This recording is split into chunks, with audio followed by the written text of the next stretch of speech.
While many South Africans were celebrating New Year's Day, over 300 families were left homeless after a fire swept through the Taiwan informal settlement in Khayelitsha. For more on this, we speak now to Mr. Nkosikhona Swaartbooi from the Social Justice Coalition. Thank you very much, Mr. Swaartbooi, for your time this Saturday afternoon. More than 300 homes destroyed. It's such a terrible way for these families to start the new year. Where are they seeking shelter at the moment? Hi, thank you for having me. We are currently now in this community of Taiwan in Site C, and around 8 p.m. last night, we were informed that there's a fire that broke out. The fire affected up to 300 families that have now been left homeless with no accommodation. They have lost all their belongings because the wind was making it difficult for the firefighters to stop the fire from further demolishing or burning down more homes. The community members are now accommodated in conversation with the nearby churches, nearby halls to try and find accommodation whilst they're trying to rebuild their homes.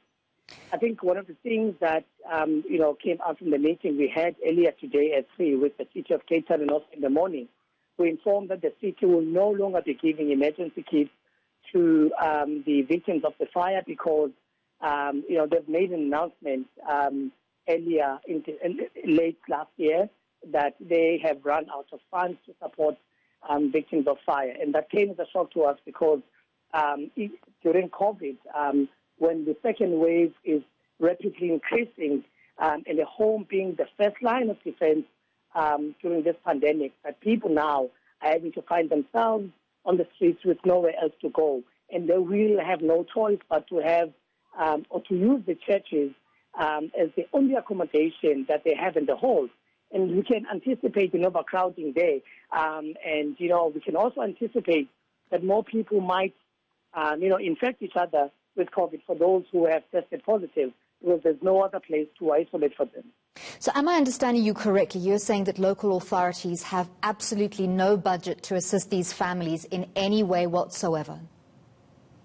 The City of Cape Town released an article, I think late last year, to say that Nkosikhona, the MECO member for housing, that the city will no longer be able to assist victims of fire with emergency kits because the funds that they had been redirected elsewhere, and now they don't have enough funds to support victims of the fire. We are now here today. The same pronouncement was made by an official from the Department of Settlement of the City of Cape Town that the city has no budget to assist with emergency kits, and therefore communities must find alternatives for them to be able to rebuild their homes again.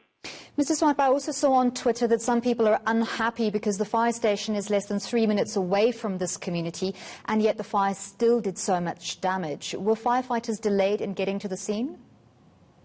Yeah, what we've heard from the leaders, we do not also want to blame the firefighters, because the circumstances that they find in themselves are really challenging. When the leaders went and approached the fire station that is located in Taiwan, inside C, they were informed that there's only 2 officials that were on duty at that time.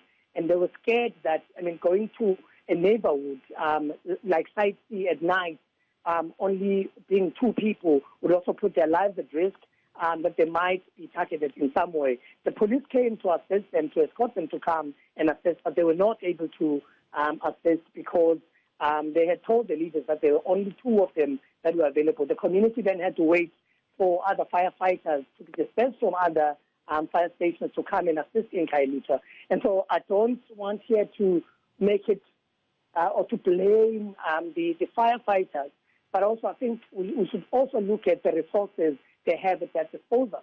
And the question is, why were there 2 firefighters at this time of the year when we know that fires, it's a season of fires. We're seeing fires everywhere, specifically in informal settlements.